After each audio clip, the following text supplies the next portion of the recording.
Good morning, Emerson. The Pentagon is demanding that veterans who volunteered to return to the Iraq and Afghanistan war return their re-enlistment bonuses. And fashion reporter Juliana Bruno took to the streets to see what Emersonians are wearing to show off their style. All that and more today, Tuesday, October 25th. I'm Sean Stackhouse. Sadly, my co-host Claire not able to join us today, but we still have a fun show for you this morning. We'll be joined by Michelle Slavinsky and Jesse Buchter to talk about Emerson Snaps Back, a new initiative on campus against street harassment. And later, something that we never thought we would cover here on GME, Augie Vanderveer will have all the details on the Cubs' journey to the World Series. But now for our top story this morning. California National Guard soldiers who were promised bonuses of $150,000 and more to return to fight in Iraq and Afghanistan were asked to return their re-enlistment bonuses. The Pentagon offered veterans bonuses in 2006 in an effort to get more people to enlist in the war in the Middle East. Roughly 9,700 soldiers accepted the Pentagon's offer, but are now being told that their bonuses were improperly paid out after being sent collection letters by auditors. The bonus recall comes after a discovery by federal investigators that promises of bonuses and loans were given to California National Guard soldiers who either did not qualify or did not finish proper paperwork. Many are demanding that the loans be forgiven, that the California National Guard is making every effort to help veterans appeal the loans. But hundreds of veterans have made monthly payments towards the Department of Defense already. But now with more news happening around the world today, we go to Moses Small. Thanks, John. There's always a lot going on, and here is what's in the news this morning. Over the weekend, the CEO of Time Warner, Jeff Bewkes, agreed to sell the company to AT&T for $85 billion. This deal already has some worried, as both Donald Trump and Tim Kaine have voiced concern about the effects of a deal this big. What this could mean for consumers is changes in the way they pay for and view Time Warner content such as HBO, but AT&T denies that this will happen. Mergers like this have been blocked by the government before to prevent media companies from having too much control and too little competition. AT&T has said that their ultimate goal is to make special programming for AT&T mobile users and eventually a 5G mobile network. Just past midnight on Monday morning, 5 were killed in a car crash in Massachusetts. The accident was caused by a driver going the wrong way in Interstate 495. The driver and the 4 people in the second vehicle were killed. 2 of the victims were identified as 19-year-old Jordan Fisher and 20-year-old Craig Diggs. All 5 killed are believed to be residents of Massachusetts. Both vehicles were severely damaged during the crash, which was a head-on collision. Police are currently investigating what caused the driver to be on the wrong side of the road. Police and Massachusetts communities are wishing well to the victims' families. Boston residents are voicing opposition to plans to convert a hostel to a residence hall, as the little building at Emerson College is closing for renovations after this year. The school is considered using the Boston Fenway Inn to hold students. Fenway residents delivered a petition with 200 signatures against the proposal. A neighborhood committee is required to review the proposal, but since Emerson is downtown, none of those living in Fenway are represented. Some are worried that universities take up too much housing in the neighborhood and that they could be priced out. Emerson is looking to house 115 students for a period of 2 years, and more news will be coming out on whether Emerson students could be living in Fenway next year. 200 ralliers in yoga pants gathered outside of a man's house in Barrington, Rhode Island on Sunday. This happened after Rhode Island resident Alan Sorrentino wrote a letter in a local paper criticizing adult women who wear yoga pants. Women of all ages came to Sorrentino's house in protest of the letter, holding pink flags and signs. He called out against the response, saying that his remarks were supposed to be satire. He received threats online, but the event itself was peaceful. It also got attention internationally, with social media posts advertising the yoga pants parade. That's all the news I have for you this morning. Sean, back to you at the desk. Thanks, Moses. Now, is this anti-yoga pants view something that is more widespread, or is this just an idea that this one man had? I think there are certainly pockets of this kind of view, a little more conservative, kind of regressive standpoint, but I don't think that's very common in Boston and certainly not at Emerson College. All right, thank you so much, Moses. And now for today's weather forecast. It is finally starting to feel like fall in Boston. Today we have a high of 49 and a low of 36. And you won't want to try and cross the corner of Boylston and Tremont Wind Tunnel without a coat, as winds will be reaching upwards of 18 miles an hour today. As for tomorrow, expect a bit of the same with highs in the mid to upper 40s, and it'll stay on the bright side though with no chance of rain. As the temps start to dip down, there are many fall New England activities that I haven't had the chance to do yet. That's certainly upsetting. I haven't been able to go apple picking. I haven't been able to go to a corn maze. But with just a few weeks left, I may be able to get it in there. But we have to take a quick commercial break. When we come back, I'll be sitting down with Michelle Slavinsky and Jesse Buchter of Emerson Snaps Back. And then later, we'll be sitting down all together to talk about Boston Children's Hospital $1 billion expansion. Stay with us. Welcome back to Good Morning Emerson. Joining me this morning are two good friends of mine, Michelle Slavinsky and Jesse Buchter of Emerson Snaps Back. Guys, thank you so much for joining me this morning. Yeah, thanks for having us, Sean. So, to just get started, what is the Emerson Snaps Back initiative? So Emerson Snaps Back is an organization and a movement that we started to identify street harassment and learn to address it, as well as the cultural forces that help perpetuate that. Now, I think anybody that has been on the Emerson campus for the past few years has noticed that street harassment is very prevalent. What influenced you, Jesse, to get involved with this program? What influence do we have? So we're sort of working, we're hitting it from a few different angles. One of those is working with the cultural forces that sort of influence interpersonal violence and the things that lead to street harassment. So that's talking about the sort of culture that we create and the sort of culture that we consume. So whether it be movies, whether it be posting something on Facebook, it's about sort of recognizing what things are destructive and what things are positive reinforcers of the sort of environment that we want to have on the street. So I'll go to you, Michelle. What are some of the ways that you, as Emerson Snaps Back, are working to get information out there against street harassment? So we have a week full of programs going on. Since we are RAs, that was kind of the best way that we wanted to start that initiative. So we use our position as RAs to do a week's worth of programming, as well as integrating a student organization that's relatively new on campus called Together We Stand.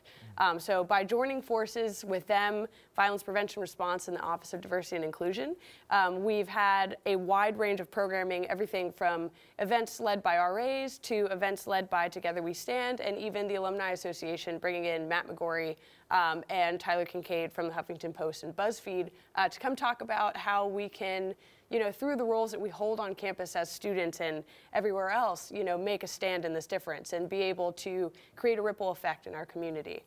Now, it seems like you guys are really putting in a lot of effort to try and prevent this. What's the ultimate goal of this series of programs? I mean, the ultimate goal is to, hopefully see the end of street harassment one day. It's a long process, but the idea is that, if we take a look at all these little things and approach it from all these different angles, we can sort of help to break down and create a safer space on the streets. Right, and the realistic part of it too is, it's hard to think about eradicating street harassment totally and completely just by, a group of students participating in a bunch of programs, but it starts here. It starts by identifying that problem as wrong, learning what kind of agency we have as students and in our own particular roles, and then being able to dismantle it every time that we see it happening. If we see a piece of ourselves and connect to those that are victims of street harassment, then we can help step in, we can learn what power we have as individuals to fight against that and then perpetuate that idea. And hopefully years and years down the line, if we as a school together are against this and influence the other schools in our community, we already have a huge populace of Boston who all of a sudden are shaping the community that we live in. So. Yeah, you are starting the conversation that you see as something that needs to happen on the Emerson campus. And a way that you two are each starting the conversation is having your own specific program inside of Emerson Snaps Back. I have the benefit of knowing that as I'm a fellow RA alongside the two of you. So Consider information. Yeah. So Jesse, could you tell us a little bit about the program that you have put on? Yeah, so last night I actually held a program with another RA, Shay, and we sort of took it as an opportunity to educate students about Title IX and understand what sort of rights they have under Title IX and the responsibilities of the college in addressing those incidents.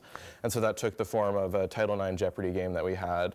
And I think the people who came really found it valuable, learned a lot about Title IX, and ultimately took home some free movie tickets. So that sounds incredible. And we have more events coming up this week, all throughout the week. They're going to be really, really great. I encourage all of you to attend. But now we are going to send it over to Augie Vanderveer with the latest news in the world of sports. Augie. Thanks, Sean. Here's what's happening in the world of sports. The Cubs are back in the World Series for the first time in a long time. They haven't won since 12 years before Prohibition was repealed. And the last time they were just in the World Series, 1945, gas was 15 cents a gallon. The NBA didn't exist yet. The Mets wouldn't exist for 17 years. World War II had just ended that year. Both of the presidential nominees weren't born yet, and one couldn't vote for herself if she was. And the Ottoman Empire still existed. But one fact in particular struck Cubs center fielder Dexter Fowler. Sports writer Rainey Jezierli noted the first Cub to play in the World Series, Fowler, would not have been able to play for the Cubs in their last World Series because the league had not been integrated yet. Fowler retweeted this, adding, "Wow, speechless. Thanks for sharing this fact. I'll carry it with me." Powerful stuff. New York Giants kicker Josh Brown will not appeal his placement on the NFL Commissioner exempt list. He was placed on the list after police records were released showing 8 separate incidents of domestic violence reported against Brown, whose wife said it should be 20. Among the reports was a journal entry written by Brown stating plainly, "I abused my wife." And the league knew this was going on for years. Giants co-owner John Mara knew team security had to defend Molly Brown from Josh during the Pro Bowl in January, and he admitted to past abuse when the Giants signed him to a 2-year, $4 million deal this past offseason. And this is the same John Mara that said during the Ray Rice abuse scandal that the Giants would have a zero-tolerance policy towards domestic violence. Goodell handing down a 1-game suspension for years of domestic violence just shows the league does not care about domestic abuse or women, and no amount of pink cleats is going to change that. To see the blatant hypocrisy of the league, you need only run back the tape on a 2014 domestic violence PSA featuring Eli Manning, the team captain now defending Josh Brown. No more bystanding. No more ignorance. No more excuses. No more.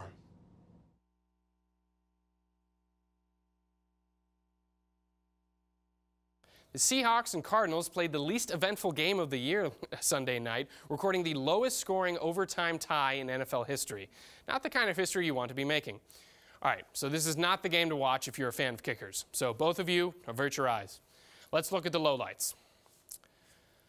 Okay, so this blocked punt by the Seahawks was one of the 3 in the game and forced overtime. This is the closest thing we got to a touchdown in the game. David Johnson just barely missing the touchdown.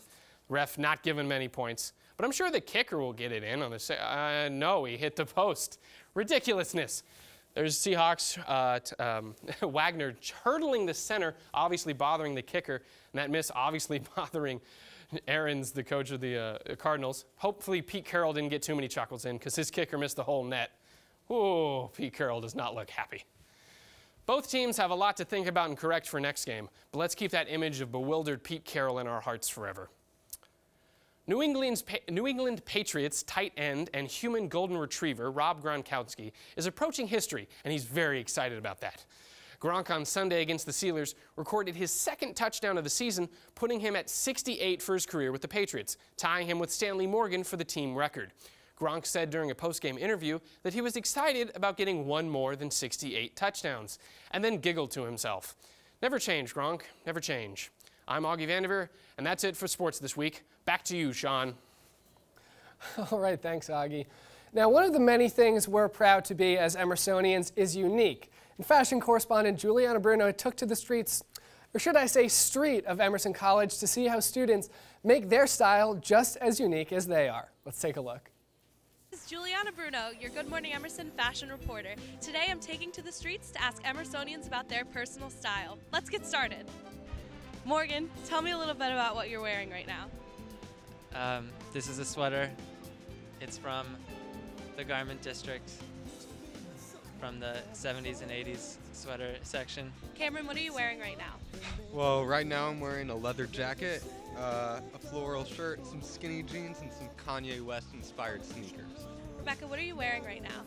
So right now I'm in this really cool boyfriend denim jacket, a flannel, some jeans. It's a little chilly outside. Kind of still a little warm, kind of still a little lazy Saturday morning at Emerson. How has your style changed over the years? Sadly, I don't think it's changed at all since I was like 3. I used to work at Urban Outfitters, and post Urban Outfitters, all I wear is Urban Outfitters. I would say it's gotten a lot less preppy. Definitely like middle school, I was all about name brands, and now like in college, I like thrift shop a lot more. I used to wear just t-shirts, normally with like nerdy slogans like "Stop Homework." What do you think about the style of students who go to Emerson? People are like really on top of their game here at Emerson. Like they show up for their 8 a.m. They look great. I think it's kind of intimidating sometimes because you're like, oh no, I like have to look good for class. But like, it's also kind of nice, like drawing inspiration from other students. It's very unique. I don't think anyone here is like trying to do a trend. Everyone's just dressing like how they would dress like in their ideal world, and it's amazing. Would you say personal style is important to you? I mean, I'd say I definitely like have like kind of like my look at this point. I'm also like the laziest person ever. My personal style is like the same jacket with a different flannel every day. But I think it is like kind of like part of who I am at this point. Who inspires your style? I've been listening to a lot of Halsey recently, so definitely her. Kanye West. Today, I'm going for Kanye West. I have been getting a lot more into Korean fashion, you know, getting back to the homeland and all that. So you're from California, so how do people dress in California versus here? Okay, yeah, I think people are definitely more like laid back in California. Here, everything's a little more proper, a little more like city, smart looks. And everybody in California is all like the ripped denim, Birks, like. People in New York wear a lot more black. People in Boston, I think, are like they definitely tend to wear a lot more patterns. Would you say that you try to set yourself apart from the rest in terms of fashion? Well, it's not just about being different than everyone else. It's about dressing the way I want to dress. Staying true to yourself. That's it. That was definitely interesting to hear about Emersonian style from a few of our very own students. As for me, I like to dress warm but fashionable at the same time, which is why I like to wear colorful tights with all my outfits. For Good Morning Emerson, I'm Juliana Bruno. Thanks, back to you guys in the studio. Thanks, Juliana. The Massachusetts Public Health Council voted to approve a $1 billion expansion of the world-renowned Boston Children's Hospital. The work would include a new 11-story building adding 71 beds and a new outpatient facility in Brookline. Many are opposing this expansion, however, because a new building would take over what is currently the Prouty Healing Garden. So for Roundtable today, we'll be discussing if this is the right decision for the hospital to take. And joining us on the Roundtable, we have Charlie Sermayan, our cooking correspondent. So Charlie, we'll start with you. What is your thought on what Boston Children's Hospital is doing? You know, Sean, I think that they're doing the right thing. I think that though this garden is really important, we need to be up to date with the needs of the children now. And I think that with this expansion, we can also include a garden in it. So I think that this is the right way to go. Moses, do you feel the same way, or do you really feel that they should keep this garden because of the historical significance it has? I think there is historical significance, but then again, it's the Massachusetts Public Health Council that was voting 10-0 to confirm this. And so I think that there are definitely health aspects that could be improved if need isn't being met right now. Augie, what are your thoughts? It was a unanimous decision, which is a weighty opinion, certainly from such an informed council, but they really, I think they could have been more attentive to it, because the statement I read about the Prouty Garden saying there's going to be 25% more green space than the new building, that's just a number trying to get in the way of a very strong feeling from the community. So I think a lighter touch would have been more better. And couldn't they have built it somewhere else? I don't know, but if it does help children, I am in favor of the new expansion. And a lot of the reasons they're saying this expansion will be great is because they'll be able to fit more patients in, where they're going to be having 71 new beds and a new outpatient facility. Mm-hmm. So where they are adding that, does that change your opinion at all? Yes, no, it's a good expansion. I'm glad they're doing it, and it will help people. But the Prouty Garden is a significant blow, and I hope they really take into consideration that kind of special safe place for healing. Yeah, now we'll go to you, Charlie. Would you be in favor of them adding a new garden, adding new green space in the facility? Absolutely, yeah. I definitely think that a green space is really important at the hospital. So as long as that's in the plan, I think that this should go forward. Now, the plan is still surprisingly controversial, Moses. Do you think that there's going to be more backlash if they decide to not add any sort of green space? I think that there would be, because it is good in a hospital, children's hospital especially, to have places to decompress. It's stressful sometimes, and I know that both my parents have worked in the medical field, so as long as they have some kind of space where people can have some peace and quiet and have some time to themselves, it should be okay. I know it's a difficult experience for a child to go through, and I know that that's something Boston Children's Hospital really puts an emphasis on is to try to give them the best experience possible. So hopefully the decisions that they make will help them do just that. Either way, this expansion is definitely going to secure Boston Children's Hospital as one of the best in the world. Well, we have to take a quick commercial break, but when we come back, Ruby Vishnik will have an update on all the entertainment news from this past weekend. And I will be learning how to make some Halloween s'mores bars. Stay with us. Welcome back to Good Morning Emerson. We're now joined by Ruby Vishnik, who has the latest entertainment news. Ruby? Thanks, Sean. Kanye West has threatened to boycott the 2017 Grammy Awards. Kanye's love for Frank Ocean runs deep. Ocean's 2 albums, Blonde and Endless, have been deemed ineligible for a nomination at this year's Grammy Awards, as neither were submitted before the September 30th deadline. Kanye took the stage in Oakland, California for another night on his St. Pablo tour and argued that there is a double standard here at play, using Lady Gaga as an example. He explained that the Grammys changed their nomination list last minute to add Gaga to the Best New Artist category, as they wanted her to perform at the award show, despite the deadline having passed. Let's take a look. So, you know they didn't put his album in the Grammy nomination, right? So, I don't know if any of y'all remember, I was supposed to go on a tour with Gaga, like about 6, 7 years, something, you know, a while back. Let's go, and I remember that it was something where she was nominated. She wasn't nominated for Best New Artist, right? But they wanted her to perform at the show. They wanted her to open, right? So the Grammys secretly changed something about the nomination in order to nominate her, in order for her to perform at the show. Kanye went on to say, if his album's not nominated in no categories, I'm not showing up to the Grammys. The nomination for the 59th Annual Grammy Awards will be announced December 6th. Did you notice the Congrats Liam hashtag on Twitter earlier this week? The hashtag coincided with the announcement of One Direction singer Liam Payne's solo record deal. Many fans were quick to note that the hashtag could be popping up on social media again soon if there is any truth in the rumor that he and Cheryl Cole are expecting a baby. These rumors began last month when photos of Cole's mother were published buying pregnancy goods. She wasn't necessarily shopping for the X Girls Aloud member, but that's definitely what the internet would like to think. Khloe Kardashian and Lamar Odom have formally signed the documents to finalize their divorce settlement. The papers were filed on Friday and are now waiting for a judge's signature to make the divorce final. The two have also reportedly reached a property settlement. Khloe first filed for divorce at the end of 2013 after 4 years of marriage. 2 years later, Odom was found unconscious in a Nevada brothel and was left in a coma. Kardashian called off the divorce and withdrew the legal papers. Since she was still legally married to the basketball player, Kardashian was left to make medical decisions for him. Following his recovery, the reality TV star refiled for divorce in May of this year.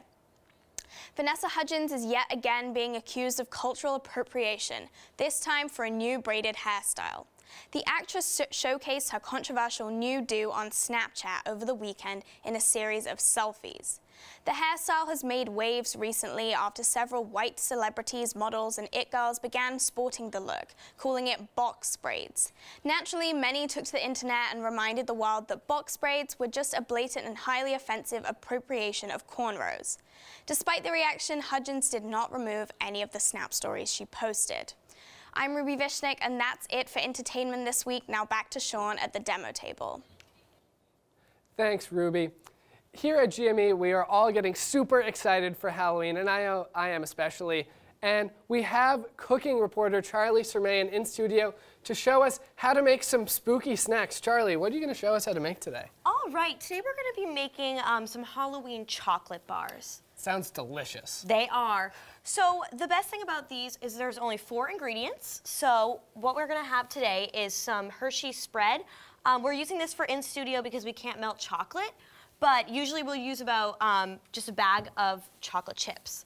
Then we're going to use some condensed milk, some candy corn, chocolate chips, and Oreos. All of my favorite snacks. I mean, aside from condensed milk, I would normally prefer to just drink real milk. Yeah, I wouldn't say that's the best snack. But if we're just going off of things that I could eat, I would take these three. First choice. That's why it's the best Halloween snack. Okay, so we're gonna start with the chocolate spread. So if you don't mind just emptying that right into there. So normally we would just melt some chocolate chips, putting them in the microwave for about 30 seconds intervals. And then once they're all melted, that's great. So we're just gonna empty that right in there. This is tricky. Yeah. But I'm doing my best. That's the spirit. So once that's in there, we're gonna take the condensed milk and empty about half of the can into that. And while you finish on that, I'm just gonna get some Oreos out. Awesome. See, is this something that you could do easily by yourself? It seems like there are a lot of ingredients, but is this something that could be done in, say, a colonial dorm room? Absolutely, and the best thing about this is it can be done in a Paramount or a little building kitchen because you don't need an oven. Oh, that's even easier. Just a mini fridge. I have that. All right, so it looks like you have a pretty good amount of chocolate in there, which we'll do for now. Perfect. Awesome. And so now we're gonna add our condensed milk.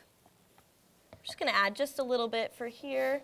And then if you don't mind just mixing that up for me, Sean. Sure. Wonderful. Nice. So if you look here, mixing it up, trying to do my best. I'm not the greatest cook. See, this is where Claire would come in handy. That's more of her expertise. But see, it's really coming together right now. Yeah, it is. I'm just gonna add just a bit more milk. And we're just adding this milk just to make it a little bit more thinner. And once we add the Oreos in it, that's the whole point of the milk, is just to kind of mix those up together. Good, you're doing a really good job. Oh, thank you. You're welcome. Okay, so now we're gonna take our Oreos and we're gonna just do about 1 row of Oreos. And we're just gonna empty these into this bowl and then we're gonna crush them up. So do you think you could do that? I think I can crush them. I think I can do it. Alrighty. So just squeeze the Oreos? Actually, you can use just the bottom of this. Oh. Wow. Wonderful. Yep, so we're not gonna crush them too much. We don't want like a fine crush. We wanna still have a little bit of a crunch with the Oreos. Good.